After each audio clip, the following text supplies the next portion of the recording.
Hello. All right, y'all. It's Batman. Woo! It is I, just good old Maria, coming to you tonight at 9 p.m. Eastern Standard Time. You know, this is really late for me. I don't stay up late like this. It's past my bedtime. I normally stay up all night. This is a little early for me. And Jeffrey Porrini, you're in so much trouble, young man. And Tino, we know you're not coming, so that's all right. We love you anyway. Yeah, I came close to dressing as Jeff, but I wasn't sure if I could find like a headphone that was loud enough. So that would be good. Perfect. So yeah, I was like, what can I dress up as? What can I stay in character as all night long? And I'm like, me. Yeah, all night. I have to wear this all night long. So thanks, Jeff. I have, and then I like, there's all these stereotypical, Southern hillbilly outfits, and I didn't want to get too far out there. Yeah. And have people writing me saying, no, that's not what we look like. Well, you dress like a new age ginger, so that's good. I don't know what that means. No, like from Gilligan's Island. Oh, yeah. I mean, Marianne, not Ginger. Marianne? Yeah. I just forgot the song. I was going to sing it, but I forgot. The Gilligan's Island dun, dun, dun, dun, dun, dun, dun, dun. Dun, dun, dun, dun, dun, dun, dun, aboard this something ship. I don't remember it. Do you remember it? No, I don't think so, no. It was just a 3-hour tour. Da, da, da, da. Da, da, da, da, da, da, da. That's all I got. Here on Gilligan's Isle. Yeah. Here on Gilligan's Isle. So how are you liking the new time slot? I don't know, because this is the first time we ever done it. Yeah. I'm not used to doing shows this late. Me neither. Yeah. Me neither. It's way past my bedtime. I do one with Stacy at 7, and that's late for me. Half the time I'm like, so because I'm like, I like to go to bed early. Yeah. Like early. I should be asleep right now.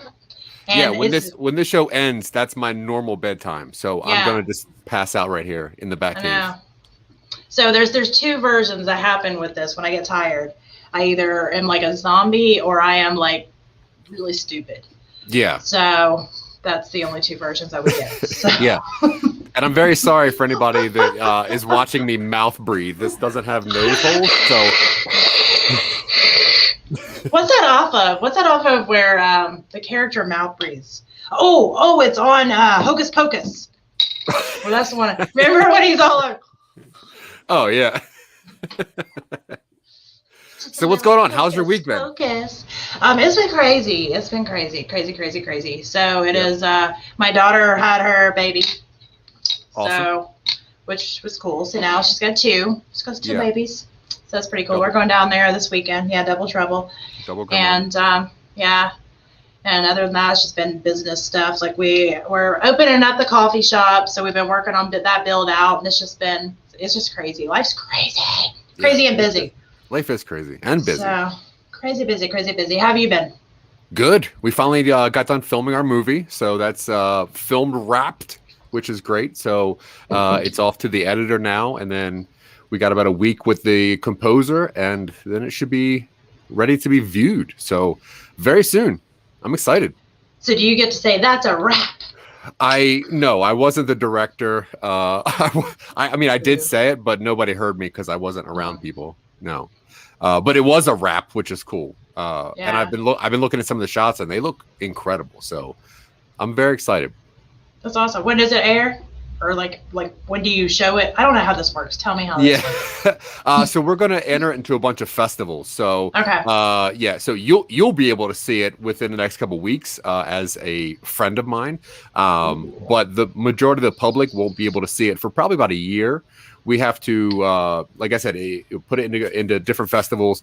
We needed to win a couple laurels, which are like awards, like top blah blah blah, like best comedy showing, best horror presented, or at least if they get accepted even without even getting awarded, those are good things. So so we got to ship it around to some festivals for a little bit, and see what happens. But yeah, I'm excited. It's been a very cool and interesting process seeing this thing that I thought we could just film with my phone, and then seeing it blossom into a crew of people with a bunch of different equipment and, drones and cranes. And it's been a very cool, interesting ride. So I am so happy. Well, congratulations. Yeah, thanks. I wish I could breathe through my nose, but thanks. You could just pull it up. You'll just be Batman like eyes. Oh, yeah. Oh, cool. Better? I'll be like one of those people at the store with the mask, not over their nose. There you go. There you go. There you go. And I'll stay in character until at least Jeff comes. If Jeff comes. What if he doesn't come? Is he coming? Yeah, we moved this for Jeffrey. Yeah. Jeffrey. So what do you got? What do you got creative to talk about this week? Well, we're talking about obviously costuming and last week, but I still wanted to kind of continue that on a tiny bit, obviously, because we're in costumes, not very good costumes, but still costumes. Okay, yeah. It's 9 p.m. Give us a break, people. That's fair. So, it's one of those things. Like, I really love the concept of talking about that kind of stuff, because you mentioned last week that when you put on something different, that you tend to act different. I think that could be said even in the business world. There's like, working from home, if you stay in your pajamas all day, like, you're typically not as productive as if you just go ahead and just put on real clothes. I mean, I'm not talking about like a suit, but I mean, real clothes. You know what I mean? Yeah. Yeah. And I mean, like, not even so much like as far as productivity, but just feeling better about yourself is awesome anyway. So yeah. Absolutely. So I like that concept. And it made me kind of wonder, just from a creativity standpoint, like, I wonder if there's certain, I guess, outfits, like this is where my mind went. So bear with me a second. Like, I'm wondering if like artists feel, more productive to create art in certain outfits, especially if they're doing certain types of art, or, like if that kind of follows the trend into other, creatives, like that's where my mind went. But I'm open to talking to whatever, but that is where my mind went on stuff. Cause I was thinking about that actually when I was pulling my hair up in pigtails. So. Yeah. I mean, that is interesting. I mean, cause I know like for athletes, they have like their lucky things that they wear to make themselves feel better and feel more confident, and that they have special powers, So I would think that a lot of artists probably would have the same thing. Like they have that, like they have that space that they, it's similar to like a ritual. You have your space, you set your stuff up, you get your stuff ready, and you do your thing that allows you to be you. Some artists have like, their one painting schmuck that they wear that just helps them stay where they need to be creatively. So yeah, I would assume that some artists definitely have, that wardrobe that makes them feel more creative or lets them do some cool stuff. Yeah, and then the musicians with their like favorite guitar or their favorite band shirt, or whatever the case may be. I don't know. That's where my brain was going, because you mentioned just a second ago about having their space set up, and I'm very much like that. I am definitely a creature of my environment, to the level of I have to set up my spaces for whatever I'm going to do. I have to pre-think what I'm going to need to be able to do whatever I need to do, and almost set up like stations. People go and do it. I do. It's crazy. Yeah, I am not like that. I'm the exact opposite. I tend to just get struck with creativity, and I have to stop what I'm doing and find something and write it down, or text Dylan about it so that we can talk about it later. But I do that too, though. I wish that I had that organizational like bone in my body that lets me put things where they should be and then set my station up. But no, I mean, the reason I have a green screen is because like it is just a disaster behind me, full of just notebooks of, things and drawings and equipment that I don't know how to use. No, I mean, I totally do that too. I think for most creatives, I think we have some parts of us that are, are kind of, I guess I always say kind of selective OCD on. And then we have the parts of our life that are very much just struck with creativity, because I have that too. I'm constantly, like, my notes in my phone or what I voice text into when stuff hits my head.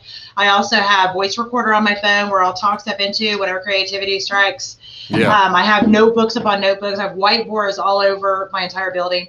But I have to, like, I obviously own businesses too. So there's things that I have to get done for clients and such. So, and that's sometimes a problem whenever you're kind of a little ADHD. So if I don't have everything kind of set out and prepared and ready, then I can get distracted with the bright, shiny thing that's going on over here. Yeah. But I also know about myself that I have to have somewhere to kind of brain dump my stuff into. So I have, like, I'll always have paper and tablets and everything sitting everywhere. Because even if I'm working on a client thing, sometimes something will hit my head and I need to just go ahead and write it down. Yeah. To get it out of my head. So I'm very much like that too. Yeah. I think that I don't have the availability of having a space set up for myself yet. And I think once I do that, hopefully there'll be like just a water flow of creativity happening. Because right now it is a bit chaotic, and that's kind of always the way I have worked, but probably not the way I should work. But speaking of wardrobe, we did have a weird wardrobe issue with our movie because of the way, you know, filming works. Like, you don't film a movie linearly. You film it with the harder scenes first so you can get those done and work on those. So we filmed a lot of the movie with the main character in a certain wardrobe. And then at one point we were done with all the basic dumb shooting, and they were working on the murder scene. And in the murder scene, you know, he was supposed to get splattered with blood and get cut up and everything. And then it turned out that we had skipped a scene in shooting. So then we had to kind of figure out how to rework this one scene, because we had already cut up this one-of-a-kind shirt and, you know, had blood splatter all over it. So it was interesting how wardrobe can actually change, you know, and I would have never thought about that if it wasn't for this instance, because we didn't want to use a generic shirt that people could say, oh, that's bought at Walmart, you know, so we had to get a one-of-a-kind look. But then once we ruined it, there wasn't a way to manufacture that anymore. So it was very interesting to see how creative our team had to be to kind of work around that wardrobe mistake. So absolutely. I think that's where I think that's where people that are super creative and super resourceful shine, though. Like, I work really good under pressure. Now there is a point, there's a breaking point where it's like there's like a sweet spot of pressure that I work the best in.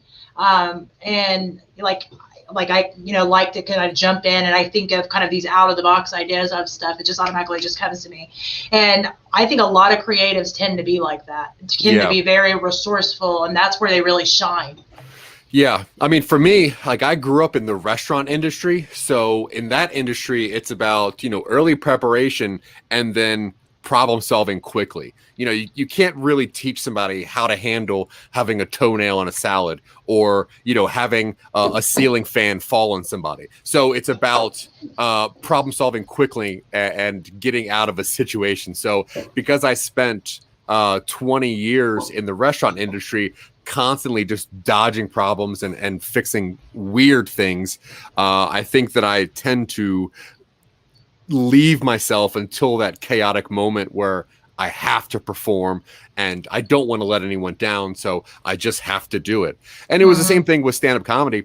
Like, stand-up comedy, when I did that, I didn't write jokes because I thought that writing jokes was dumb for some reason. Like, if I wrote a joke and I thought it was funny, if I told it a second time reading it, it just wasn't as funny. And if I told it a third time, it wasn't as funny. So I was like, oh, the only way that I'm ever going to succeed at comedy is if I just force myself to do it and shock my body. So I literally went to open mic nights in Philadelphia and I just signed up, not having any material ready.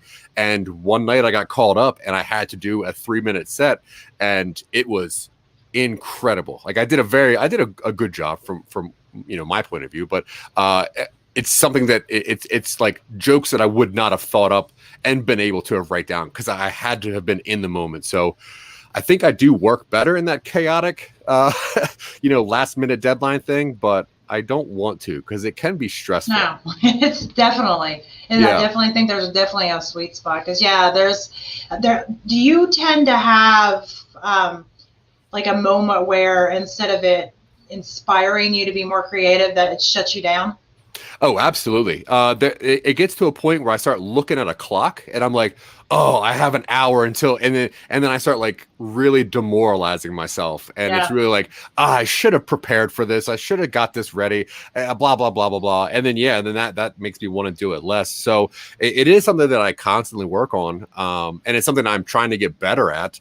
But yeah, it is hard to ramp up. You know, Dylan and I have a couple live shows, and he is someone who isn't as outgoing vocally as I am, and I know that that's like kind of not a weakness for him, but it's just where he is, and that's fine. Yeah, it's just different. I'm not saying, yeah, it's not a strength or anything. Like I talk way too much, but I know that he likes me to talk more because he's not as comfortable speaking as much. So I know that you're yin and yang. Yeah, and it works perfectly. But then there's some days where I'm like, oh, I'm not really feeling it. And you know me, we have like 5 live shows a week. So if there's one day that I'm not feeling it, then it's like, oh, come on, get going. And then, you know, I'm starting looking at the clock, and then it's like, oh my God, I got to be funny for an hour and a half in an hour and a half. And then I start getting really upset.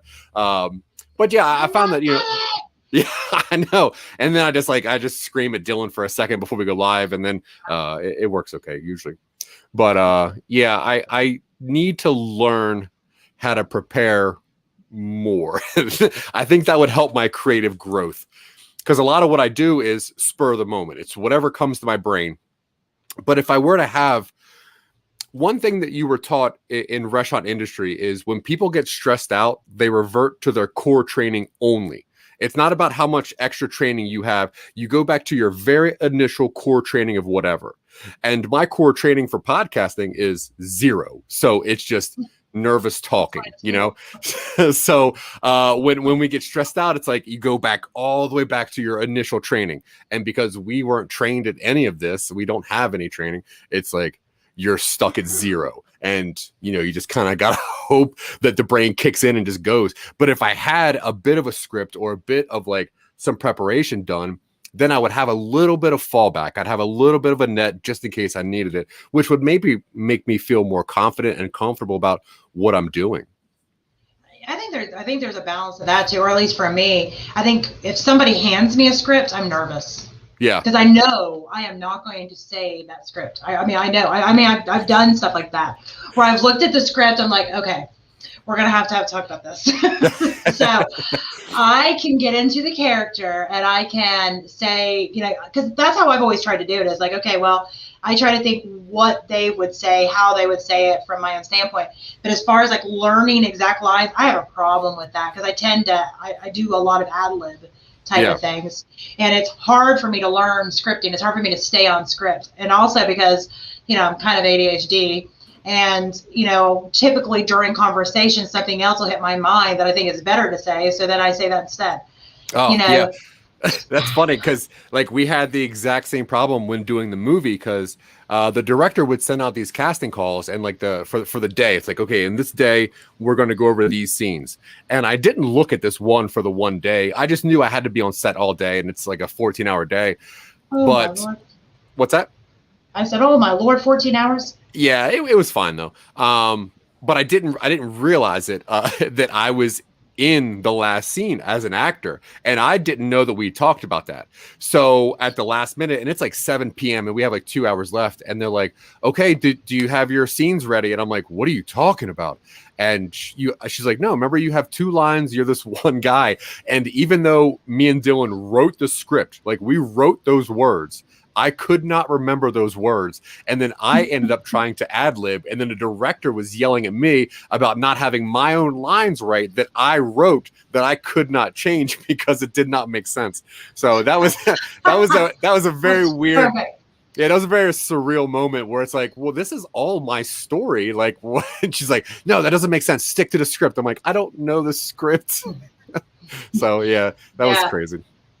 That's pretty hilarious, though, that to get scolded for not saying your own script right. Yeah. Oh, I really wish I'd have read that paper, too, because I was supposed to have like an outfit and I didn't have that ready. So I'd like run home and put together like this bad, tough guy outfit real fast. And if you know me, I just have like comic book shirts and then sweater vests and bow ties. Like that's all I ever wear. So yeah, I was like, oh, I gotta find. Hard to figure out. Yeah, I was Something like, douchebaggy. I gotta find evil clothing. I had to have an evil voice. I had to memorize like 5 lines, and then we just shoot it like 30 times, and it was so crazy. But like, do an evil voice. What does an evil voice sound like? Well, it was just actually, it was very close to my Batman voice. No, Yeah. it was like it was a little bit slower, so I Yeah. had to say well done, Mr. May. That whatever they got. I still don't remember the line. I Yeah. was like, well Whatever your name done, is. Mr. Mayfield. So it was like a little bit slower, a little bit grovelier, and yeah, kind of like you don't know where this person's from. And I was like practicing my lines, and I was asking the director, I was like, "Is this sound cool?"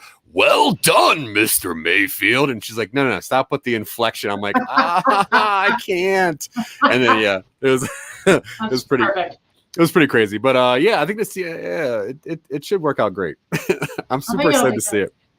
I'm excited. I think that's great. So do you have, like, when you get nervous or when you don't know what to do or where you haven't prepared as much as you should or whatever, do you have, like, I feel like we all have kind of our gutter ball things that we do, kind of using the bowling analogy that, it just kind of goes in the gutter.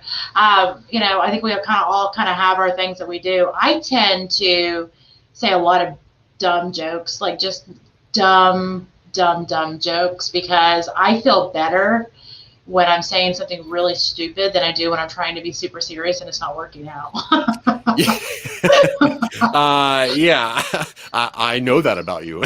Yeah. I'm just kidding. No, I think for me, what my normal go-to, I have experienced so many random things. Like I have been through so many weird things in life that the majority of humans have not gone through. So in awkward moments, one of those stories will pop out because I have been more awkward in worse situations. And then those stories are the ones I tell at awkward moments. So yeah, it's usually telling a very weird story about punching a llama or meeting Evel Knievel's son.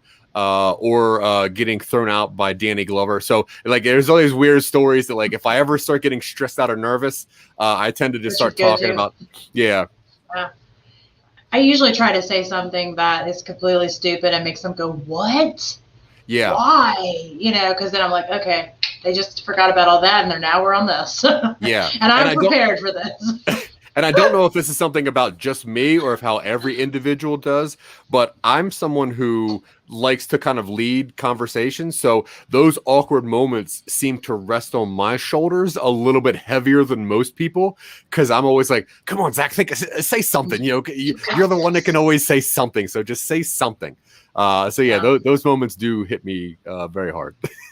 Yeah, and I think maybe not all creatives. I guess I can't say all creatives, but a lot of creatives that are going through my mind right now, I'm thinking of all of. I feel like they're the same way. That I feel like their personalities are the same way, that they feel the need to always be the creative, to always be the one. You know what I mean? Yeah, Dylan is not like that very much, which is very interesting and also refreshing for me. When he gets to points where he starts feeling overwhelmed, he has the ability of like sitting back and processing the moment, and where that would make my skin crawl. But he has that ability of like slowing his own heartbeat down and processing moments and then affecting things in the proper way. For me, I have to talk first. There cannot be quiet going on. I cannot handle that. So yeah, but I think you're right. I think the majority of creatives have to have that because they don't want to feel like they're the ones letting down the conversation. Yeah. And I wonder, I don't know why that is. Like I was sitting here, like that brought up a good question in my mind as you were talking about that, because the ones that I was thinking of in my mind, which I don't know Dylan that way. I mean, I know who he is, but I don't know him well enough to know him like you do. But most creatives that I can think about are very much that person. Even if they're not super extroverted, they still are that person that tends to like they're relied on to keep the conversation going, to bring the spark or whatever it may be. And if anything happens, it's like everybody's kind of looking at them like, okay, well, what we got? What we doing? I wonder if there's any correlation from that to, if you think about it, a lot of creatives do things for other people. They create for other people. I mean, they do for themselves too, but a lot of it is like, I need you to look at this and appreciate this. And you might not get it, but I need you to understand and appreciate it. And maybe even conversations to creatives are the same way, where it's like, I want to show you something. I want to impress you. I want you to be engaged. I want you to pay attention and not feel left out. So yeah, I wonder if there's something to that. That's pretty interesting.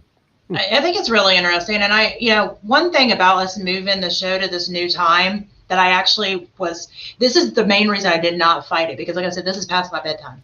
Yeah. But one of the things, even from the beginning, I figured we'd have a problem with doing it at the 3 p.m. time slot is a lot of creatives that's not their main job. Is their side hustle or their hobby. There's a few that is their main job, but I think for majority of people, it's not their main job. So I felt like we were missing out on the ability to potentially find some really great guests to bring on to help inspire others, because it was during their workday. Yeah, that makes sense. A lot of creatives don't really do it for the money, so they would need that first hustle to get their hobby aside. So yeah, that makes sense. That's actually a pretty good point. So that was one of the things, because I know we've talked about this, like, I don't know how many times at this point, but, one of the big pushes for me really wanting to do this show is, I think a lot of people underestimate creatives. Like, we all say, oh, they're very creative in such a way, but at the same time, if an artist paints a beautiful portrait and then they put it for sale for $1,000, people are like, why is it so much money, type of thing. And they don't realize all that went into it to create that piece, and I really love the idea of hearing people's processes. That they didn't just get up and just slap something on there. There is a lot of times years of practice and preparation, and a lot of times I've known artists that have worked on one portrait for a couple of years. What I mean? So there's a lot of time that goes into a lot of art or photography or acting or music, and I really love the idea of tapping into those worlds and hearing their own stories, their own struggles through it, their own tips and tricks on how they improved, on how they created, on all the things. Because there's some things in the creative world that I've tried, and there's some things that I haven't. And, kind of, and maybe this is me, like in my midlife crisis or whatever, but my sister calls it my Tawanda moment. I don't know if you've ever seen Fried Green Tomatoes, where she's like, Tawanda! But my sister keeps saying I'm in my Tawanda moment, and I'm fine with that. I like that movie. But, I would love to try all the things. Will I be good? Will I be good at all of them? No, I will not be good at all of them. And I'm fine with that. I'm fine at completely trying it, having a great time sucking at it. I'm completely fine with that. But I would love to try different things. And I'm sure a lot of people, like, it's very much spoken about now, just this minimalistic vision of, it's not things that bring us happiness, it's experiences. And, the creatives, the creative arts, the creative experiences are some of the best experiences, because you're able to not only tap into being able to do new things that you haven't done before, but you're having to tap into a piece of you that you've potentially never tapped into before. Yeah, I completely agree. And learning new other trades also gives you an appreciation for things that you haven't learned about. Like, for instance, me being a chef for so long, when I engage with people and they always have that same question, which is like, why is this dish so expensive? Like, I can make this at home for myself. And I think what you were speaking of is the same thing. Chefs go to school for years to learn how to cook this thing perfectly, but also there's all those underlying costs that people don't really know, such as, you got to pay these people all day to work and to wash dishes. You also have to pay for the dishes themselves. You have to pay for the hostess or the host to come seat you. You have to pay for the bartender to make your drink. You have to pay for menus to be produced. You have to pay for, the cleaning and everything. And there's all these additional costs. And people are like, why is this dish $20 when I can buy this stuff for $20 at home? But you don't understand until you start stepping into other creative things. And that's what made me appreciate art so much was, my partner has a couple master's degree in art, and I would look at art. I'm like, I don't understand how this thing is worth like $1,000. And technically she has $40,000 of, worth of art lessons and her degree. So if she were to pay that back for her experience, she would need to charge the things that are worth her time. And that gave me a whole new appreciation because she studied this for years and years and years of her life. So, yeah, I mean, learning any trade, I think, gives you an appreciation for a different creativity. So I love learning anything. And one of the precipice points of this show was that we were going to talk to different creatives and learn about new things. And that's very interesting to me because I love walking in people's shoes. I think it's the best way to learn about the world. Me too. And it seems like every single person that I talk to and meet, no matter which show it is that I'm doing, I feel like I walk away from that feeling like I know just a little bit more about, and this sounds kind of cheesy, but whatever, but about humanity. I mean, it sounds cheesy, but it's true. Yeah, I don't think that sounds cheesy at all. Actually, I could not agree with you more. I tried to start this show that I called I'm Nobody, which was why I started all of my shows. And what I wanted to do was I wanted to be interviewed by as many people as possible, but I didn't want it in like a conceited way, like ask me questions. What I wanted was a conversation with everybody that they wanted to have. So I thought if they came up with the questions, it would be a conversation that they wanted, and I just get to learn about things that are interesting to them. I can talk about absolutely anything. You could ask me any question whatsoever, and I'll most likely have an answer for it. But not everybody's like that. And I didn't want to make anybody feel on the spot or feel pressured to perform, but I wanted to know more about every person. I grew up in a very racist part of Maryland, and I grew up with 100% incorrect values and morals and teachings. And I didn't really even engage with other cultures until I was 12 years old and I moved to Delaware. And then after that, it was an explosion of like, hey, I there were so many things I did not know and so many, just points of view that I would never have thought about. So I've spent the last bit of my life just trying to understand all people, and especially creative people, because they have passion. And sometimes creative people don't really know how to talk about it, but they have that outlet and they have that art, and I think that's great. Absolutely. And I really look forward to like planning some of these experiences with other creatives. And and I know I've mentioned this again, but I'm gonna mention this again because I really want to do it. I want to do like Pictionary with an artist, and I want to do like karaoke with some bands. And I like this idea of taking something that, this is silly, but I don't care, that people play on a regular basis with like no talent, like nothing, like they don't have nothing. Like a lot of people play Pictionary, but what would happen if you play Pictionary with an artist? Does that add a different level to it? Or you play karaoke with like a real band? Because, I've done bands and I've also done karaoke, and they're actually different. You would think it's like, oh, potatoes. It's really not. Yeah. And I just think that kind of like dynamic on some of those things is pretty cool. Or like play charades with an actor, or you know what I mean? That like dynamic of stuff. I just think that would be so fun. But yeah, I'm corny like that. So no, I don't think that's corny at all. That was one of the pitches that sold me on this show. Was that? Sold. Yeah, that stuff is 100% interesting to me because I would love it. I like when people, find out that I know how to cook and they're interested in learning how to cook, the way that I do it. We should do a cooking show with you. You should teach us how to make. I mean, I cook all the time because I have 1,000 kids. But am I a chef? I am not a chef. I've never been taught properly how to cook. Even like I've done meal prep classes. But that's from a nutritionist level. And I disclaimer myself the entire time that I'm doing it. I do not know how to chop things properly. I can tell you what nutrients are on this and if it is good for you, but I do not know the proper way to do all the other things. So, yeah, I think that would be really cool because there is definitely, you mentioned about people going and saying, well, why does this cost so much? It's about, again, the experience. Yeah, I could go buy the ingredients and technically make it myself at home, whatever.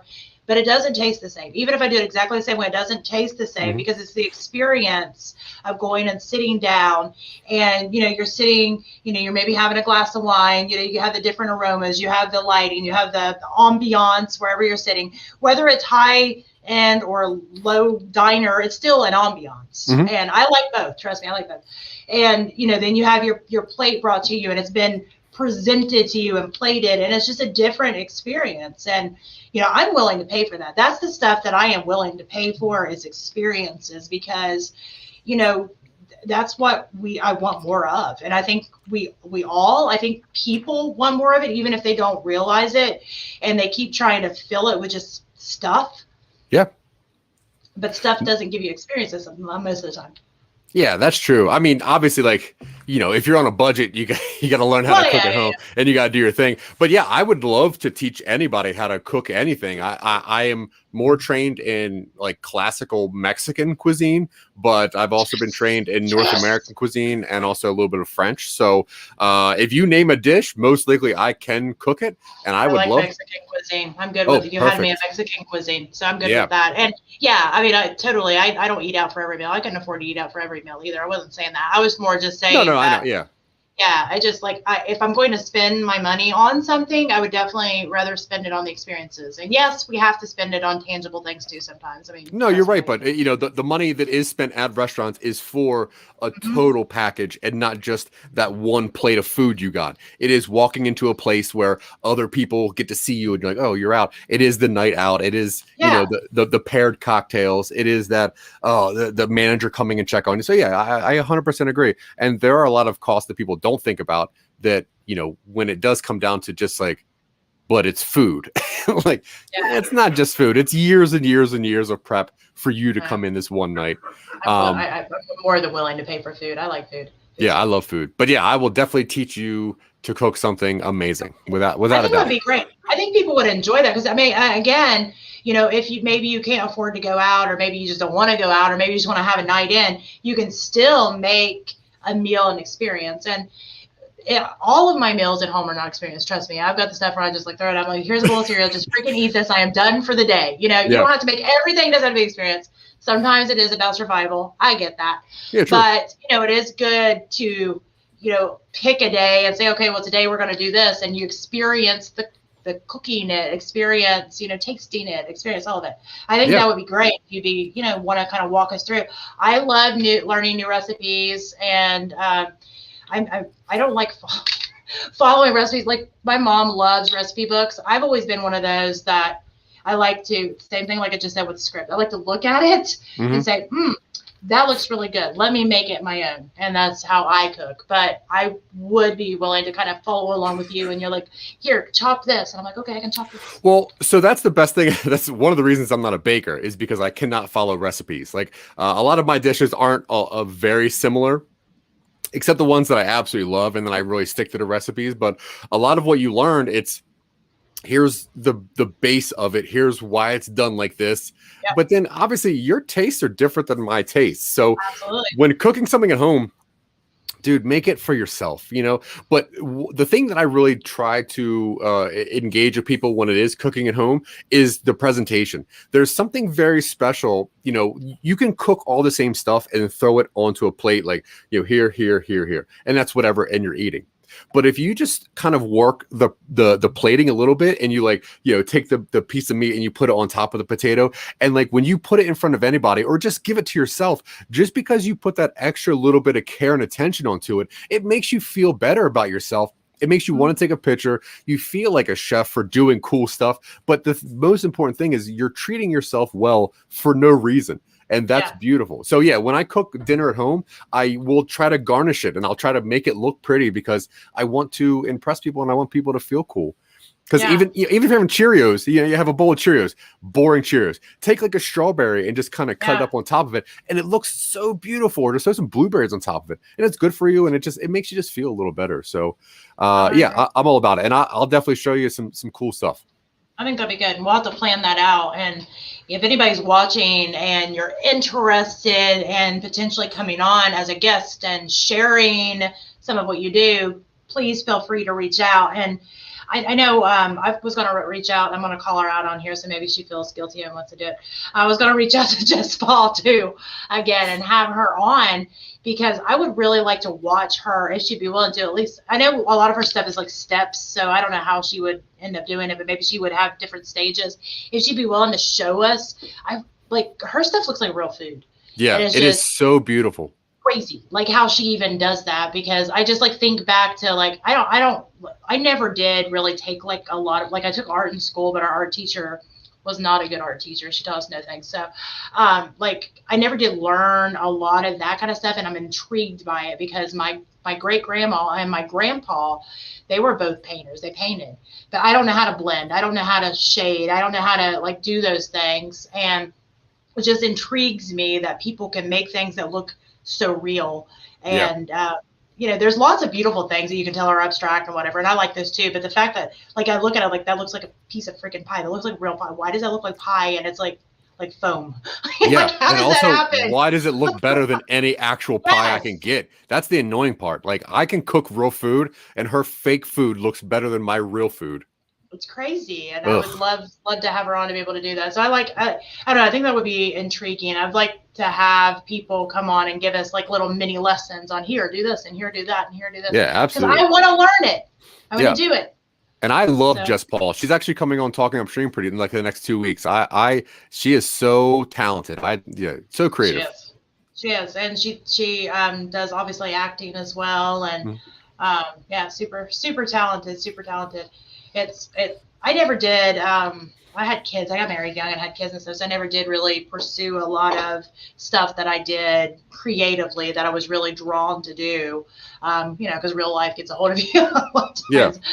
But I always enjoyed performing. Like, I was in a high school show choir. We traveled all over the place, dancing and singing, and I just loved the choreography, and I loved it. And I know a lot of people think it's cheesy, but no. I loved it. And I miss that. Like, if like, you know how you like, if I could go back to one moment in time, I swear this sounds crazy, but it would be when we were going all over the place and performing for the United Nations and performing at Busch Gardens and performing all these places. That's so cool. It was just amazing. It was an amazing experience. Yeah, that is so cool. Yeah, the only really things I wish when I was in high school, I took advantage of more things like that. And I wish that I had more like role models that kind of told me that I should experience those things. But I was an art kid. So I kind of hung out in the art room a lot. And I did like a little bit of band and stuff, but it was never anything that I was like, this is going to be my passion hobby. Like, for some reason in high school, it was always like, learn what mitosis is. And it's like, that's never going to be important, but they never really taught you to like engage in your passions and engage in creativity. And Absolutely. I think it is a downfall, I think, in a lot, especially public schools, that they don't push more just linear thinking like that. Because who knows where you'd be? You could be like some great actor right now because of it. I will. You know what? I don't regret my life at all, but I do think that that would have been cool to do. And I agree with you. Like, in school, I did the show choir because I was always kind of into music, but I actually wish I'd been in band. I wish I'd been in band. I was very much a sports kid. My dad was a football coach, and so it was just kind of like the thing you did with sports. So, I didn't ever get into band, but I wish I had. The only instrument I play is djembe, like drumming. I've done that. Yeah. Yeah, I'm the exact opposite. Because I was a boy in school. It was like, you gotta play football, you gotta play basketball. I'm like, I don't want to do that. I wanna act. I want to go dance. And they go, no, you're a boy. Go play lacrosse. You're huge. Go play sports. And I'm like, that's stupid. So, but I definitely wish that in my school there were people that were a little more in tune to what my needs were to push it. Because this is very similar to you. I got out of high school. I took a job, just to make money. And then I had a kid at 19, and it's like, I have to start a life. And then, you just do this career because you got to go and you got to go. And I wish that it definitely took me way too long to engage with my creative side. And I think that it's something that just keeps the soul happy. Absolutely. I think maybe I'm wrong, but I feel like it's getting a little more open to people really tapping into their passions and their creativity and all that. But I feel like when we were in school, it was just expected. You go to school, then you go to college where you get a job. And especially if you have a child or get married or whatever, it's like, well, your life is over and now you just work until you die. I mean, it's just kind of like, in high school, it's like, go to college. If you have a baby, get married, get a career, and then die with a lot of debt. Pretty much.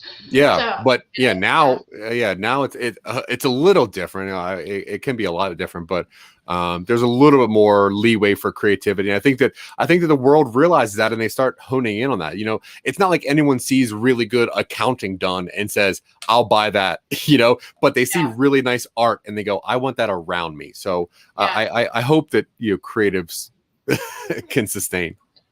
Absolutely. And I think it's important to nurture all the levels of us. And, you know, even if you are the more analytical type and you do want to be an accountant or an attorney or, you know, whatever, you know, those things are fine. But even those people that are very analytical, if you talk to them, they still have creative passions. They'll have, you know, some layer to them that it's like, oh, but I've always played the guitar. I love to play the guitar. And why do they like to play the guitar is because the way that it makes them feel. Right. And I mean, like you said, like there are a lot of people that are very number friendly and they like that, but they also find that some music is down to numbers and rhythms, and that interests them too as well. So yeah, it's really just about finding passion. And if your passion is crunching numbers, cool, do that. Absolutely. You know, go at it. That's super great. And I'm all about it. But yeah. I just want to take a moment to appreciate the fact that you still have that Batman mask on and you can't breathe. You can take it off if you want. Well, I won't. And here's why. Because what you cannot see is there's little drips of sweat that have been pouring out of this thing, out of my eye sockets. So I feel like if I do take this thing off, it's just going to be like a puddle. A, I'll be very red, and B, I'll be soaking wet, and my shirt will be soaking wet, and everyone knows how much of a wardrobe pain in the butt I am. So yeah, the collar of your shirt looks great today. I just want to go ahead and note that. I had to tuck my mask into it just to make sure that there's no skin showing. It was really good. It's good. That's good. Yeah, that's like a phobia of yours, isn't it? I do not like showing skin whatsoever. So I don't stripper, you would never be a stripper. Nope. I don't like looking at people's skin. I don't like exposing skin. I don't like being touched or touching people. I have, like, when it comes to bodies, like, no. No. It makes me have a lot of questions on how a child arrived, but whatever. We'll address that at another time. Well, I have a 22-year-old, so unfortunately I got to watch a 16-hour birth and then a C-section, so I know exactly how kids are born, which is gross. Yeah. It is.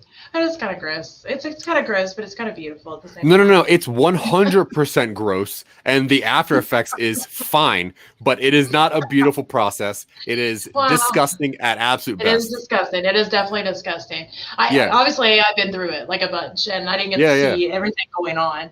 And from my end, it was just like terrible. And then like, oh, there's a baby, and you're so beautiful. No, it's horrendous. You're pretty much turning a human inside out from inside of you, and then like it's just there's other stuff, you know. Yeah. It is not nice. Yeah, and then not to get too graphic, but you know, C-section, they have that, you know.